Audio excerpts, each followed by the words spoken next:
குருவடி சரணம். யூடியூப் நண்பர்கள் அனைவருக்கும் அடியேனின் அன்பான வணக்கங்கள்.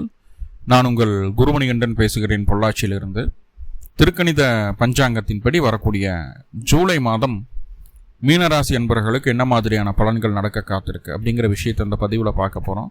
பாசிட்டிவ் நெகட்டிவ் ரெண்டுமே பார்த்துடலாம். நெகட்டிவ் ஏதாவது இருக்குது அப்படின்னா அதை எப்படி பாசிட்டிவாக மாற்றிக்கிறது, அதற்குண்டான வழிபாட்டு முறைகள் என்ன, அதை எப்படி செய்யணும் அப்படிங்கிற எல்லா விதமான விவரங்களையும் விரிவாக தெளிவாக டீட்டெயில்டாக அந்த பதிவில் பார்த்துடலாம். முதல்ல இந்த மாத துவக்கத்தில் என்ன கிரகநிலைகள் மீன ராசிக்கு இருக்குது, மேலும் இந்த மாதத்தில் என்னென்ன கிரக பயிற்சி ஆகுது, அந்த கிரக பயிற்சியால் ஏற்படக்கூடிய மாற்றங்கள் என்னென்ன, இதன் அடிப்படையில் தான் அந்த பதிவானது பதிவு செய்யப்படுது. ஸோ அப்படி பார்க்கும்போது இந்த மாத துவக்கத்தில் என்ன கிரகநிலைகள் மீன ராசிக்கு இருக்குது அப்படின்னு சொல்லி பார்த்துட்டிங்கன்னா, ராசிக்குள்ள சனி பகவான் ஜென்மச்சனி அப்படிங்கிற ஒரு அமைப்பு, ராசிக்கு 3ஆம் இடத்துல தைரிய வீரிய ஸ்தானத்தில் செவ்வாய் அமர்ந்திருக்கக்கூடிய ஒரு சூழ்நிலை, ஒரு நல்ல பிளேஸ்மெண்ட் தான். ராசிக்கு 4ஆம் இடமான சுகஸ்தானத்தில் சூரியன் வந்து அமர்ந்திருக்கிறாரு. ராசிக்கு 5ஆம் இடத்துல உங்களுடைய ராசிநாதன் குரு உச்சம் பெற்று ராசியை பார்க்கக்கூடிய ஒரு அமைப்பு. கூடவே 7ஆம் அதிபதியான 4ஆம் அதிபதியான புதன் வக்ரம் பெற்று அமர்ந்திருக்கார். சுக்கிரனும் குரு கூடவே இருக்கக்கூடிய ஒரு அமைப்பு தான். ராசிக்கு 6ஆம் இடமான ருணரோக சத்ருஸ்தானத்தில் கேது பகவான் இருக்குது. ராசிக்கு 12ஆம் இடத்துல அயன சயன போகஸ்தானத்தில் ராகு. ஸோ இந்த கிரகநிலைகளின் அடிப்படையில் தான் இந்த மாதமானது பிறக்குது. மேலும் இந்த மாதத்தில் என்னென்ன கிரகங்கள் பயிற்சி ஆகுது அப்படின்னு சொல்லி பார்த்துட்டோம்னா, 4/7/2026 அன்னைக்கு சுக்கிர பகவான் உங்களுடைய ராசிக்கு 5ஆம் இடத்துலேருந்து 6ஆம் இடத்துக்கு பயிற்சி ஆகிறார். 6ஆம் இடத்துல கேது கூட போய் இணைகிறார். 3/8க்கு அதிபதி 6ஆம் இடத்தில் இருப்பது நல்ல விஷயம்தான். கேது கூட இணைகிறது இன்னும் கூடுதல் நன்மை தான். என்ன ஏதுங்கிறத டீட்டெயில்டாக பார்ப்போம். அதே போல் 7/7/2026 அன்னைக்கு புதன் பகவான் வக்ரகதியில் உங்களுடைய ராசிக்கு 5ஆம் இடத்துலேருந்து 4ஆம் இடத்துக்கு பயிற்சி ஆகிறார். 4ஆம் இடத்துல வக்ரம் பெற்று ஆட்சி பலத்தில் இருக்கக்கூடிய ஒரு சூழ்நிலை புதன் பகவானுக்கு. கடகராசிக்குள்ள 16/7/2026 அன்னைக்கு சூரியன், கடகராசினா உங்களுக்கு 5ஆம் இடத்துல சூரியன் வந்து அமரக்கூடிய ஒரு சூழ்நிலை. அதே போல் வக்ர நிவர்த்தி அடைகிறார் புதன் 23/7/2026 அன்னைக்கு ராசிக்கு 4ஆம் இடத்துல வக்ர நிவர்த்தி அடைகிறார். அதே போல் புதன் வக்ர நிவர்த்தி அடைந்த அந்த நாள்லேயே சில மாற்றங்களை நம்ம உணர முடியும். ஏன்னா 23ஆம் தேதி வக்ர நிவர்த்தி அடைகிறார். 4ஆம் பாவம் பலமடையுது, 7ஆம் பாவம் பலமடையுது. இப்போ 4-7 தொடர்பு பெற்ற விஷயங்கள் என்னென்னவெல்லாம் உங்களுக்கு சாதகமாக இருக்க போகுது அப்படிங்கிறத டீட்டெயில்டாக பார்ப்போம். கூடவே 26ஆம் தேதி 26/7/2026 அன்னைக்கு சனி பகவான் உங்களுடைய ஜென்மத்தில் இருக்கக்கூடிய, அதாவது ஜனன ராசியில் இருக்கக்கூடிய சனி திருக்கணித பஞ்சாங்கத்தின்படி வக்ரம் அடைய ஆரம்பிக்கிறாருங்க. குரு பார்வை இருக்கிறது ரொம்ப ரொம்ப ப்ளஸ்ஸு. உங்களுடைய ராசிநாதனாகி குரு ராசியே பார்க்குறார். அங்கே இருக்கக்கூடிய 7.5 சனி பாதிப்பை தரக்கூடிய சனியை, வக்ரம் பெற்ற சனியை பார்க்குறாரு. ரொம்ப ஒரு நல்ல சூழ்நிலைன்னு தான் சொல்லணும். ஸோ இதுதான் அந்த மாத துவக்கத்தில் இருக்கக்கூடிய கிரகநிலைகளும் மேலும் இந்த மாதத்தில் நடக்கக்கூடிய கிரக பயிற்சிகளும். அதனால் பொருளாதார அமைப்புகள் இந்த மாதம் எப்படி இருக்குது உங்களுக்கு அப்படின்னு சொல்லி பார்த்தோம்னா, எப்போவுமே பொருளாதாரத்தை சொல்லக்கூடிய ஸ்தானம் 2ஆம் இடம். இப்போ 2ஆம் இடத்திற்கு சுப கிரகங்களுடைய தொடர்பு இருக்குது. 2ஆம் அதிபதி பலமாக இருக்கிறாரு. பாவ கிரகங்களோட சேரில் பிடிக்கல அப்படின்னாவே நல்லாயிருக்கும். 2ஆம் பாவம் பொருளாதாரம் எல்லாம் நல்லாயிருக்கும் அப்படிங்கிற சொல்லலாம். இங்கே 2ஆம் இடத்து அதிபதி 3ஆம் இடத்தில் பலம் பெற்று அமரக்கூடிய ஒரு சூழ்நிலை. ரிஷபராசிக்குள்ளே தான் செவ்வாய் இருக்குது, இல்லைன்னு சொல்ல. தைரிய வீரிய ஸ்தானமாக இருக்குது உங்களுக்கு. இப்போது பொருளாதாரத்தை சேமிக்கிறதுல இன்னும் என்னென்னவெல்லாம் முயற்சிகள் எடுக்கலாம், இன்னும் என்னென்னவெல்லாம் செஞ்சால் இன்னும் எக்ஸ்ட்ராவாக சேமிக்க முடியும், அடுத்த கட்டத்தை நோக்கி நம்ம நகர்றதுக்கு என்னென்ன வழிகள், நம்மளுடைய வளர்ச்சிக்கான மாற்றங்கள் என்னென்ன, எதெல்லாம் செஞ்சால் நம்ம வளர்ச்சி ஆகும், வளர்ச்சி பற்றி எப்படி எக்கனாமிக்கல் வளர்ச்சியும் சரி, உங்களுடைய பேர் புகழ் அந்தஸ்து வளர்ச்சியும் சரி எப்படி பண்ணணும் அப்படிங்கிறதுல தீவிரமாக இருப்பீங்க. அதுக்காக துரிதமாக எல்லா வேலைகளையும் செய்யக்கூடிய அமைப்பு. மனசுக்குள்ள ஆள் மனசில் பக்காவான தைரியம் இருக்குங்க. என்ன நடந்தாலும் பார்த்துக்கிடலாம், எதுனாலும் நம்ம கண்ட்ரோலில் தான் இருக்கும், என்ன நடந்தாலும் பார்த்துக்கிடலாம் அப்படிங்கிற ஒரு மன தைரியத்தோடு நம்ம செயல்படக்கூடிய ஒரு சூப்பரான ஒரு காலகட்டம். அதனால் பொருளாதாரத்தில் எதை பற்றியும் கவலைப்பட போகிறது கிடையாது. அதுக்கு முக்கியமான காரணம் என்ன அப்படிங்கிறத கிளியராக சொல்லிடுறேன். உங்களுடைய ராசிக்கு 9ஆம் அதிபதி பாக்கியஸ்தானத்திற்கு அதிபதி செவ்வாய் 3ஆம் இடத்துலேருந்து பாக்கியஸ்தானத்தை பார்க்குறாரு. கூடவே கர்மஸ்தானத்தையும் பார்க்குது. தர்ம கர்ம ஸ்தானங்களை செவ்வாய் பார்க்கிறார். தர்ம கர்மாதிபதி யோகத்தை ஒரே கிரகம் ஏற்படுத்துது, செவ்வாய். ஸோ இது கண்டிப்பாக எக்கனாமிக்கல் குரோத்தை 2 மடங்காக மாற்றுறதுக்கு உண்டான வேலை தான், எந்த மாற்றமும் இல்லை. அதே போல் இது நாள் வரைக்கும் மனசுக்குள்ளே பல குழப்பங்கள் இருந்திருக்கும். எதை எப்படி செய்யணும் பிடிக்கணும், அந்த குழப்பங்களெல்லாம் நீங்கி மன தெளிவோடு தொழில் ரீதியான சில புரிதல்களோடு செயல்பட ஆரம்பிக்கக்கூடிய அற்புதமான காலகட்டம். ஸோ எக்கனாமிக்கல் பிரச்சனை இல்லை, குடும்பத்திலும் எந்த தொந்தரவும் இல்லை, குடும்பத்தில் புது நபர்களுடைய வருகையெல்லாம் இருக்குது இந்த காலகட்டம். ஏன்னா நான் சிம்பிளாக அவசரம் வேண்டாம், அவ்வளோதான். வேகமாக செயல்படுறது அப்படிங்கிறது ஒரு நல்ல விஷயம். ஆனால் அவசரம் இல்லாமல் இருக்கணும். அவசரத்தை மட்டும் குறைச்சிக்குங்க, எல்லாமே உங்களுக்கு சுமூகமாக இருக்கும். பொருளாதார ரீதியான விஷயங்களில் கணவன் மனைவி உறவு எப்படி இருக்கு அப்படின்னு சொல்லி பார்த்துடலாம். இந்த மாதத்தில் கணவன் மனைவி உறவு அப்படிங்கிறது கடந்த நாட்கள் எல்லாமே அந்த அளவுக்கு ஒரு நல்ல ஒரு சூழ்நிலையில் இல்லை. கடந்த நாட்கள் இல்லை, கணவன் மனைவிக்குள்ளே தேவையில்லை கருத்து வேறுபாடுகள் வரும். நான் பெருசா நீ பெருசான்னு நினைப்போம். கணவர் நம்மளை ஏமாத்துறாங்க, மனைவி நம்மளை ஏமாத்துறாங்கிற ஒரு சிறு குணம் போகும். கொஞ்சம் கஞ்சத்தனமாக இருந்திருப்போம். எல்லாத்துக்கும் செலவு பண்ணுவோம், வாழ்க்கை துணையை கவனிக்காம விட்டுருப்போம். என்ன ஆயிரப்போகுது இப்போ அப்படிங்கிற ஒரு பிடிப்பில்லாத ஒரு சூழ்நிலைகளாக இருந்திருக்கும். ஆனால் இப்போது சனி வக்ரமாகிற 26ஆம் தேதி மாத கடைசியில். ஸோ அதுக்கப்புறம் நல்ல சேஞ்சஸ் இருக்குது கணவன் மனைவி உறவில். ஆனால் இப்போவே குருவினுடைய பார்வை சனிக்கு கிடைக்கிறதும், உங்களுடைய 7ஆம் அதிபதியான புதன் பகவான் வக்ரமானாலும் ராசிக்கு 4ஆம் இடத்துல போய் ஆட்சி பலம் அடைகிறதும் நல்லது. என்னன்னா, உங்களுடைய வாழ்க்கை துணை உங்களுடைய பேச்சை கேட்காமல் தான் நினைக்கக்கூடிய, தான் செய்யக்கூடிய, தான் திட்டமிடக்கூடிய காரியங்கள் அனைத்துமே சரி, நீ என்ன சொன்னாலும் தப்பு அப்படின்னு சொல்லி உங்களுடைய வாழ்க்கை துணை சொல்லுவாங்க. இப்போ 23ஆம் தேதி வரைக்கும் ரொம்ப பிடிவாதமாக இருப்பாங்க. ஆனால் அவங்களுடைய பிடிவாதத்தில் ஒரு நியாயம் இருக்கும், பர்ஃபெக்ஷன் இருக்கும்.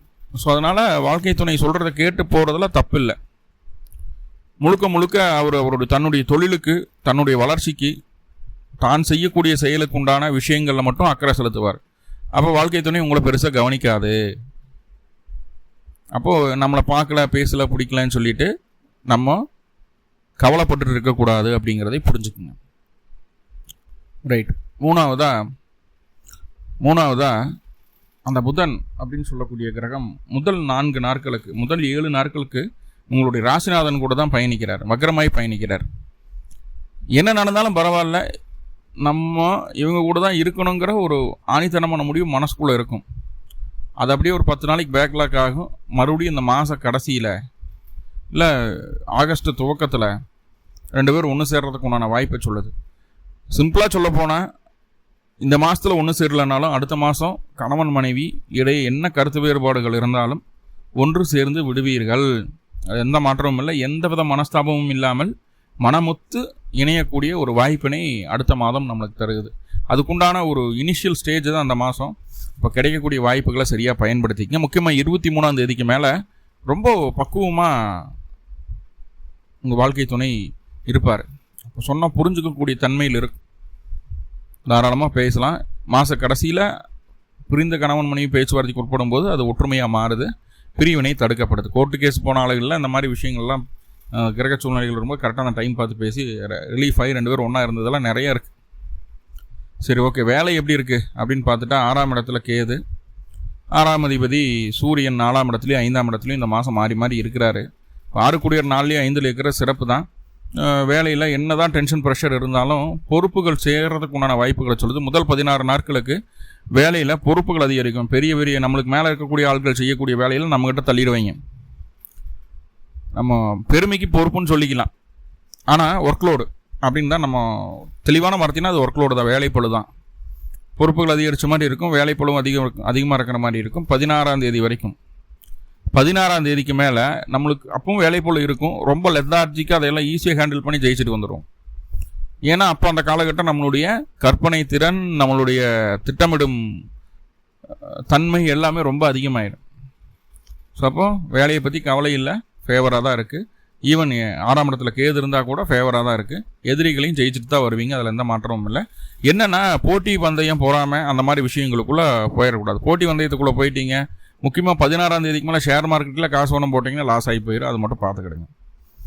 சுயதொழில் பண்ணக்கூடிய நபர்களுக்கு எப்படி இருக்குது? சூப்பராக இருக்குது, அப்படி தான் சொல்லணும். சிம்பிளாக சூப்பராக இருக்குது.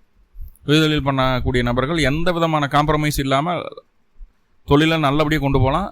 இண்டிவிஜுவலாக பண்ணுனா, பார்ட்னர்ஷிப்பில் பண்ணுனா 23ஆம் தேதி வரைக்கும் பார்ட்னர்ஷிப்பில் இருக்கக்கூடிய நபர்கள் 23ஆம் தேதி வரைக்கும் உங்கள் பார்ட்னர்கிட்ட தேவையில்லாத கருத்துக்களை சொல்லாதீங்க.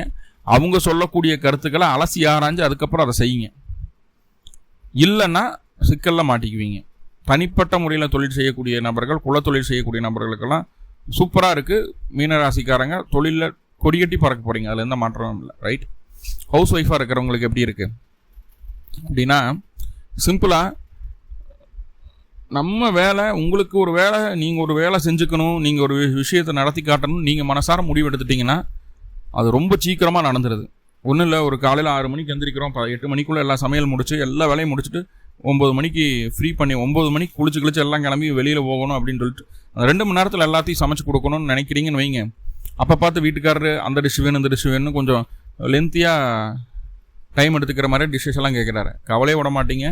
8 மணிக்குள்ளே முடிக்கணும்னு நினச்சா 7:50 7:45 முடிச்சிடுவீங்க.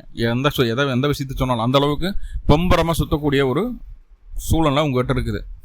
அதே நேரத்தில் நீங்கள் அந்த விஷயத்தை நினைக்கலின்னு வைங்க, வாழ்க்கை துணை அப்பவும் டிஸ்ட்ரிக் கேட்காம இருக்க மாட்டாங்க இல்லையா?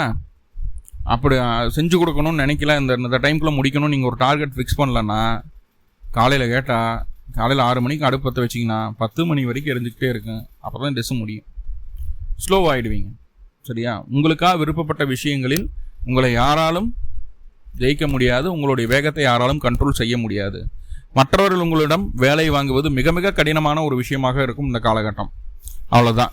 சரிங்களா? அப்போ வாழ்க்கை துணை கேட்குறாங்க, குழந்தை கேட்குறாங்க, இப்போ மாமியார் மாமனார் கேட்குறாங்க, யார் கேட்டாலும் சரி மனசார நீங்கள் செஞ்சு கொடுங்க, வேகமாக அந்த வேலை நடக்கும். இவங்களுக்கு ஏன் செய்யணும்னு நினச்சிங்கன்னா அவ்வளோதான். 2 நாளானாலும் செஞ்சு கொடுக்க மாட்டீங்க, அவ்வளோதான் மேட்ரு. சரி, குழந்தைக்கும் பெற்றோருக்கும் இடையே உறவு நிலை எப்படி இருக்கும் அப்படின்னு பார்த்துட்டிங்கன்னா, 4ஆம் அதிபதி பலமாக தான் இருக்கிற, ஒன்றும் பிரச்சனை இல்லை. தாயார் கொஞ்சம் பிடிவாதம் பிடிச்சிட்டு நம்மளுக்கு அகெயின்ஸ்டாக பேசிட்டு அவங்க சொல்கிறது தான் கரெக்டு, நம்ம சொல்கிறதெல்லாம் தப்புன்னு பேசிகிட்டு இருப்பாங்க. இந்த காதில் வாங்கி அந்த காதில் விட்டு அடுத்த வேலையை பாருங்கள். தந்தை ஸ்தானம் நல்லா வலுவாகவே இருக்குது. தந்தையினுடைய ஆதரவு பூர்ணமாக இருக்குது உங்களுக்கு. வெளியூர் வெளி மாநிலத்திலிருந்து ரொம்ப புனித ஸ்தலங்கள் இருந்தெல்லாம் பிரசாதங்கள்லாம் வீடு வர்றதுக்கான வாய்ப்புகளை சொல்லுது. அதே போல் குலதெய்வ அனுகூலம் இந்த மாதம் சூப்பராகவே இருக்குது, ஒன்றும் பிரச்சனை இல்லை.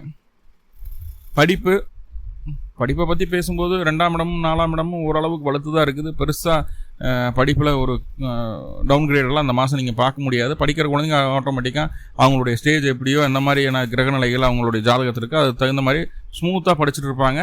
டவுன்கிரேட் ஆகாது அப்படிங்கிறது உறுதியாக சொல்லலாம். அப்கிரேட் ஆகிறது சுய ஜாதகத்தை பொறுத்து, ஆனால் கீழே போகாது உறுதியாக. ஆரோக்கியம்னு சொல்லும்போது பார்த்துட்டிங்கன்னா, இதுவாக இருக்குமோ அதுவாக இருக்குமோ அந்த பிரச்சனையாக இருக்குமோ எந்த பிரச்சனையாக இருக்குமோன்னு சொல்லி போட்டு 23ஆம் தேதி வரைக்கும் மனசு போட்டு குழப்பிக்குவீங்க. 23ஆம் தேதிக்கு மேலே தான் நம்மளுக்கு ஒன்றும் இல்லை, மனக்குழப்பம் தான் எல்லாத்துக்கும் காரணங்கிறத புரிஞ்சுக்குவீங்க. நோய் எதிர்ப்பு கடன் 6ஆம் இடத்துல கேது இருக்க வரைக்கும் அதை பற்றி பெருசாக கவலைப்பட வேண்டாம். என்னதான் கடன் இருந்தாலும், என்னதான் எதிர்ப்புகள் இருந்தாலும், என்னதான் நோய் இருந்தாலும் அதனுடைய வீரியத்தை குறைக்கிறதுக்கு உண்டான வேலை தான் நடக்கும். என்னென்னா, ஆண் வர்க்கமாக இருக்கும் பட்சத்தில் மீனராசிக்காரங்க கடனை நினச்சி மனசுக்குள்ள சின்ன பயத்தை கொடுக்கும் இந்த மாதம். அவ்வளோதான். பெருசாக நீங்கள் ஒன்றும் அலட்டிக்க வேண்டியது இல்லை அப்படிங்கிறத புரிஞ்சுக்குங்க. ஓகே. நிறைய பாசிட்டிவ் இருக்குது, சின்ன சின்ன நெகட்டிவ் இருக்குது இல்லையா? நெகட்டிவாக பாசிட்டிவாக மாற்றிக்கிறதுக்கு என்ன வழி? அருகில் இருக்கக்கூடிய பழமையான சிவாலயங்களுக்கு சென்று சிவபெருமானுக்கு 2 நல்லெண்ணெய் தெய்வம் போட்டு வழிபாடு பண்ணிட்டு வாங்க, போதுமானது. மேலும் உங்களுக்கு நல்லதெல்லாமே நடக்கணும்னு சொல்லி எல்லாம் போல பரம்பொருளை பிரார்த்தனை பண்ணிட்டு இருந்த பதிவை முடிச்சுக்கிறேன். நன்றி நண்பர்களே, நன்றி. வாழ்வளமுடன். திருச்சிற்றம்பலம்.